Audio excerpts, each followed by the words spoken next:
And here is the Writer's Almanac for Saturday. It's the 12th of May, 2018. It's the birthday of the poet and artist Edward Lear, born in London, 1812, who went on to give us all of those wonderful limericks and The Owl and the Pussycat and more. He was the 20th of 21 children, about half of whom died in infancy. He himself suffered from epilepsy and fits of deep depression, which he called the morbids. He started selling his drawings when he was just 16. He found employment as a sign painter, then an illustrator. He was hired by the London Zoological Society to produce a series of bird paintings, then hired by Edward Stanley, the Earl of Derby, to document the animals in the Lord's private zoo, where Edward Lear met the Earl's grandchildren and began writing poetry for them, including The Owl and the Pussycat. It's the birthday of Florence Nightingale, born in Florence, Italy, to a wealthy English family in 1820.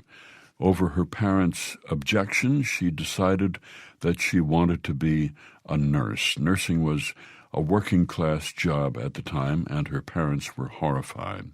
But she went to school, and during the Crimean War, she went off to Turkey to take care of English soldiers. Conditions in the field hospitals were appalling, and she began a campaign to reform them.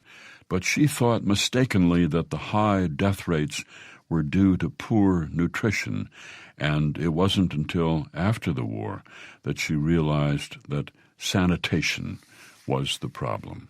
She went on after the war to fight for hospital reform and the education of nurses, and became one of the most famous women in Great Britain. Founded a school of nursing in 1860, but she suffered from post-traumatic stress disorder, and after the war she became an invalid herself. Here's a poem for today by Greg Watson entitled Tornado. Just beyond the hem of the lake's blue skirt, the sky turned suddenly jaundiced.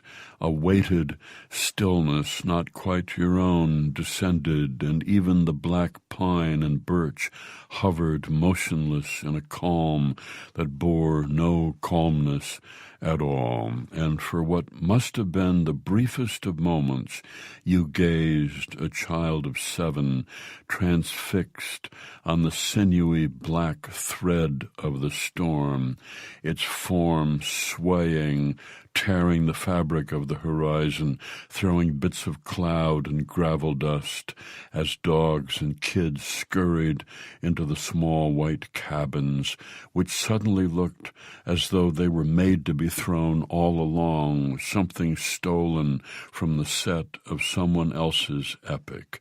And years later, you would not remember how it was you were pulled indoors, or whose arm it was that lifted you with the force of a blow, bringing you to safety, nor how the storm at once lifted like a needle from a phonograph above the roofs of trees, still trembling, and when you looked out again, it was through brown sheets of mud slapped across the windows, the dark fragrance of earthworms seeping through the slats, beyond which the world shone as green and peaceful as it ever would again.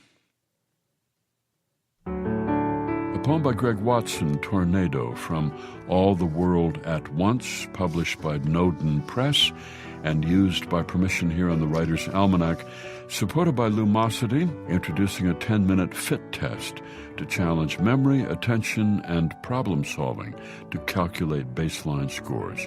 Learn more at lumosity.com. And by Progressive Insurance, working to make progress for more than 75 years. Produced by Joy Biles, assisted by Teresa Burgess. Be well, do good work, and keep in touch.